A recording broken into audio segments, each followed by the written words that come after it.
चलिए नमस्कार दोस्तों, स्वागत है आप सभी का। और आज मैं आपके लिए बुक लेकर आया हूँ। किरण की बुक है जिसमें आपको 1997 से लेकर 2021 तक जितने भी क्वेश्चन हुए हैं सारे क्वेश्चन आज हम इसमें करने वाले हैं। ठीक है, ये रहेगी आपकी चैप्टर वाइज क्लास और ये आपकी पहली क्लास है।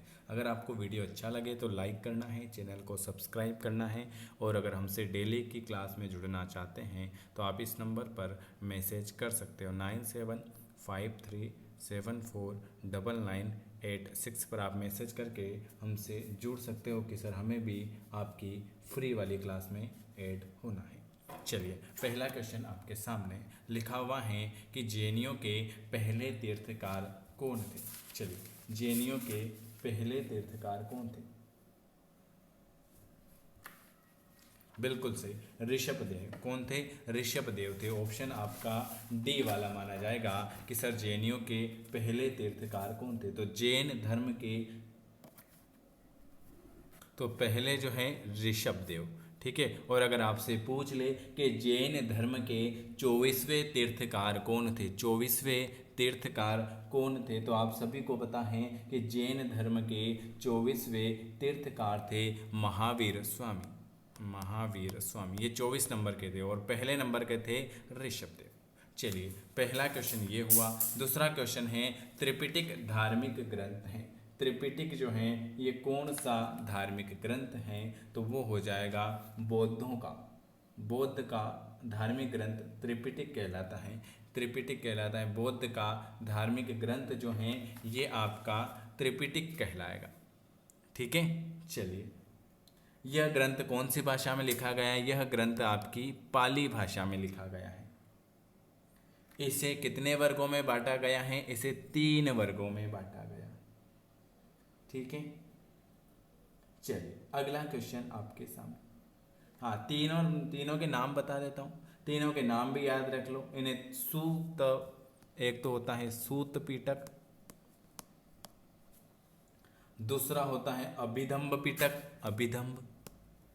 अभिधम्ब, और तीसरे नंबर का जो होता है विनय पिटक। ये तीनों। ठीक है, यहां से इतनी जानकारी। चलिए अगला क्वेश्चन, ये देखो कितनी बार पूछा हुआ। निम्नलिखित में से जैन धर्म का कौन सा त्रिरत्न में नहीं आता? चलिए, कौन सा नहीं आता? बिल्कुल सही दृष्टि। सही दृष्टि ये तीसरे धर्म में नहीं आता। ऑप्शन आपका सी वाला आ जाए। अगला क्वेश्चन है अजंता की चित्रकारी किसके लिए प्रेरित है? अजंता की चित्रकारी किसके लिए प्रेरित है? 4th नंबर का क्वेश्चन आपके सामने। बुद्ध के लिए, दयालु बुद्ध के लिए। अजंता की तीर्थकारी जो हैं वो दयालु बुद्ध के लिए। चलिए अगला क्वेश्चन आपके सामने। निम्न में से कौन संस्कृत का प्रथम व्याकरणविद था? आप सभी को पता है कि पाणिनि को संस्कृत का व्याकरणविद कहा जाता है। ठीक है, उन्होंने संस्कृत व्याकरण, जिसे आप अष्टाध्यायी के रूप में जानते हो, उसकी रचना की थी। अष्टाध्यायी की रचना किसने की थी? अष्टाध्यायी की रचना आपके पाणि जी ने की थी। चलिए अगले नंबर का क्वेश्चन है गौतम बुद्ध कौन से गणराज्य के थे? तो आप सभी को पता है गौतम बुद्ध कौन से थे? तो शाक्य वंश के थे। गौतम बुद्ध का जन्म कहाँ हुआ था ये भी बता देते हैं। तो गौतम बुद्ध का जन्म एक क्षत्रिय परिवार के क्षत्रिय रूप में हुआ था। ये शाक्य वंश के निर्वासक शासक शुद्धोधन के पुत्र थे। किसके पुत्र थे गौतम बुद्ध? शुद्धोधन के पुत्र थे। इनकी राजधानी कहाँ थी? इनकी राजधानी, गौतम बुद्ध की जो राजधानी थी वो कपिलवस्तु थी। शाक्य वंश ने एक स्वतंत्र गणतंत्रवादी राज्य का निर्माण किया था। ठीक है, चलिए गौतम बुद्ध के बारे में। बुद्ध का अर्थ क्या है? बुद्ध का अर्थ क्या है?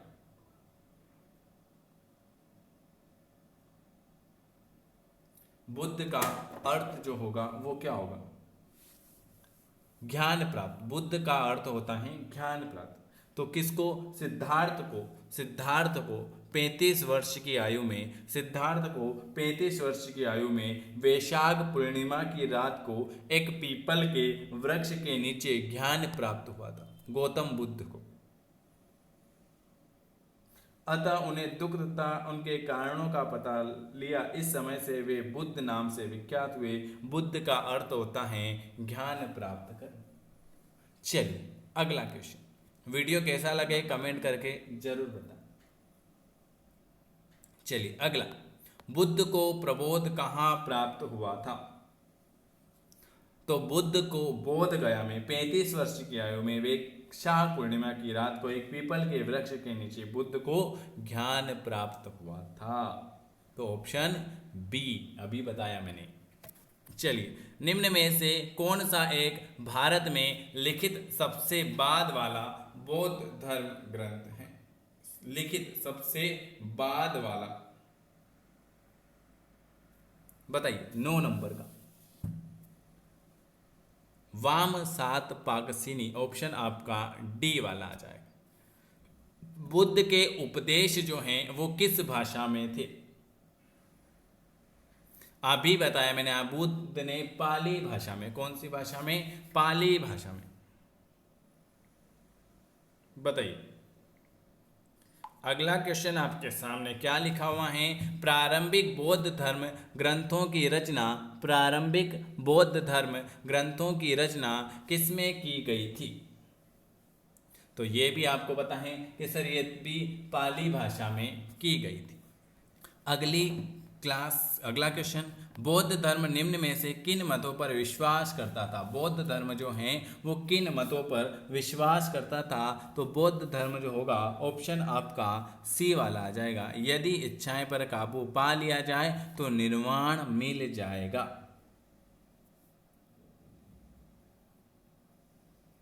चलिए अगला, तो ऑप्शन आपका कौन सा आएगा? ओ माय गॉड, इसमें अलग अलग ऑप्शन है। ऑप्शन आपका आ जाएगा सी वाला, तीसरे नंबर का। दुनिया दुखों से भरी है। बौद्ध धर्म किन मतों पर विश्वास करते हैं? कि एक तो दुनिया जो है आपके दुखों से भरी है, सबके अलग अलग जीवन में तकलीफ है, लोगों को दुख उनकी इच्छाओं के कारण होते हैं, यदि इच्छाएं पर काबू पा लिया जाए तो निर्माण मिल जाए। चलिए, अलेक्जेंडर, सिकंदर और पोरस ने लड़ाई लड़ी थी। कहां पर लड़ाई लड़ी थी? सिकंदर को पंजाब का शासक के साथ युद्ध करना पड़ा। Jhelum option A. अलेक्जेंडर मतलब सिकंदर और पोरस ने लड़ाई लड़ी थी। कहां पर? झेलम में लड़ाई लड़ी थी। अगला, सिकंदर की मृत्यु के बाद उसके साम्राज्य का पूर्वी भाग किसके अधीन चला गया? तो ये तो आप सभी को पता है कि सिकंदर की मृत्यु के बाद उसके पूर्व प्रदेशों का भाग सेल्यूकस निकेटस। चलिए अगला क्वेश्चन 15 नंबर का, बहुत अच्छे क्वेश्चन है ये, सब आपके एग्जाम में पूछे हुए। उस स्तनभार भवनों को आप क्या कहते हो जिन्हें बौद्ध भिक्षु कहा गया? उस स्तंभार भवन को आप क्या कहते हो जिन्हें बौद्ध भिक्षु कहा गया? तो उसे हम कहते हैं चैत्य कहेंगे। क्या कहेंगे? चैत्य कहेंगे। चलिए अगला क्वेश्चन, इच्छा जो होती है सब कष्ट का कारण होती है। जितने भी कष्ट होते हैं उन सब का कारण होती है आपकी इच्छा जो होती हैं सब कष्टों का कारण होती हैं। इसका प्रचार करने वाला धर्म जो था वो था बुद्ध धर्म। चलिए ऑप्शन आपका ए वाला आ जाएगा। कौन सा शासक बुद्ध का समकालीन था? देख लीजिए कितनी बार क्वेश्चन पूछे हुए हैं। कौन सा शासक बुद्ध का समकालीन था? वेरी गुड, 17 नंबर का राजा जो था वो बिंबिसार था। मगध साम्राज्य की महत्ता का वास्तविक संस्थापक कौन था? राजा बिंबिसार। ये कौन से कुल से संबंधित था? ये हर्यु कुल से संबंधित था।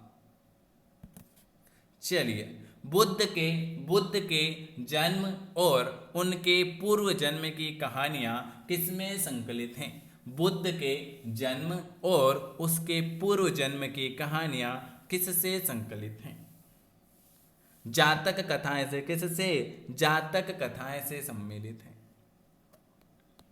प्रथम बौद्ध परिषद कहाँ आयोजित की गई? प्रथम बौद्ध परिषद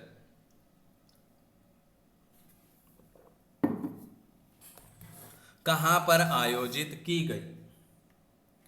राजगृह में। प्रथम बौद्ध परिषद जो है वो राजगृह में आयोजित की गई थी।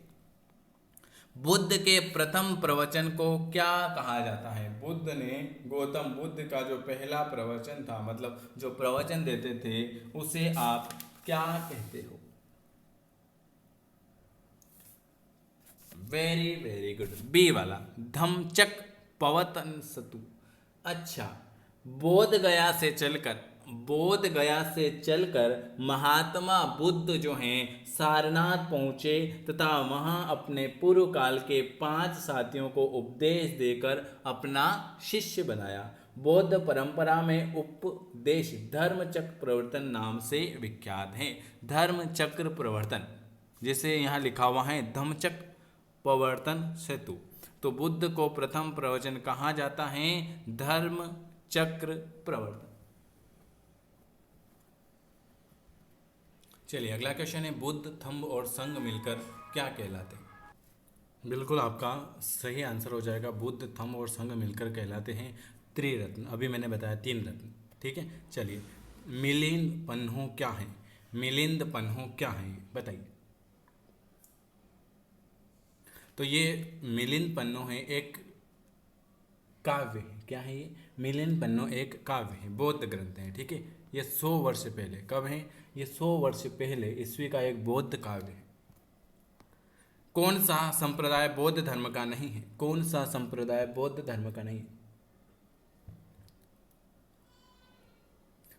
दिगंबर ये बौद्ध धर्म का नहीं है। जैन धर्म के 2 संस्थापक हैं, दिगंबर बौद्ध धर्म का नहीं है। महावीर का प्रथम शिष्य कौन था? महावीर का प्रथम शिष्य कौन था? बिल्कुल जमाली आप सभी को जमाली, महावीर भगवान के दामाद जमाली, महावीर का प्रथम शिष्य था जमाली। अगला, वर्धमान महावीर और किस नाम से विख्यात थे? वर्धमान महावीर का एक नाम और था, वो क्या था? जिसे हम जेना के नाम से जाने, जैन नहीं भाई, जेना आएगा। वर्धमान महावीर को एक नाम और था, जेना। चलिए, जेना शब्द का मूल अर्थ है, जेना शब्द का मूल अर्थ अगर आपसे पूछे कि इसका मूल अर्थ क्या है, तो विजेता। जेना शब्द का मूल अर्थ अगर आपसे पूछे तो आपको क्या बताना है? आपको बताना है विजेता। चलिए अगला क्वेश्चन आपके सामने क्या लिखा हुआ है? तिब्बत में बौद्ध धर्म का प्रचार करने वाला बौद्ध भिक्षु कौन था? तिब्बत में 25 नंबर का, 26 नंबर का, बिल्कुल डी वाला, पदम संभव। गौतम बुद्ध का जन्म स्थान किसके द्वारा अंकित किया जाता है? लुम्बिनी भगवान बुद्ध का जन्म स्थान है लुम्बिनी। उनके सम्मान में भारत के महान मौर्य सम्राट अशोक ने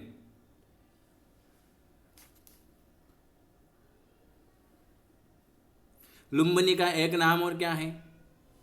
रूमीन पई स्तंभ। ऑप्शन आपका बी वाला आ जाएगा। चलिए अगला क्वेश्चन क्या लिखा हुआ है आपके सामने? अगला क्वेश्चन आपके सामने लिखा हुआ है 28 नंबर का, भारतीय इतिहास के निम्नलिखित युग में से किसके दौरान क्षत्रिय एक विशिष्ट पहचान रखते थे?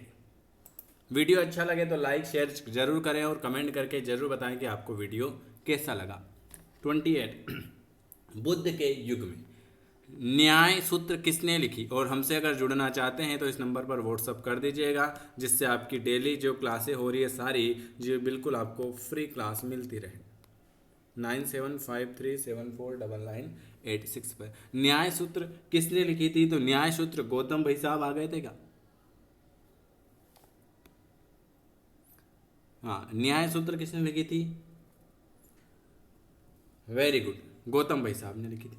चलिए लास्ट क्वेश्चन है, जैन तथा बौद्ध धर्म के समय कितने आश्रमों को मान्यता प्राप्त हुई? जैन तथा बौद्ध धर्म के समय कितने आश्रमों को मान्यता प्राप्त हुई थी? तो 4 आश्रमों। कौन कौन सा? एक ब्रह्मचर्य, गृहस्थ, वानप्रस्थ और संन्यास।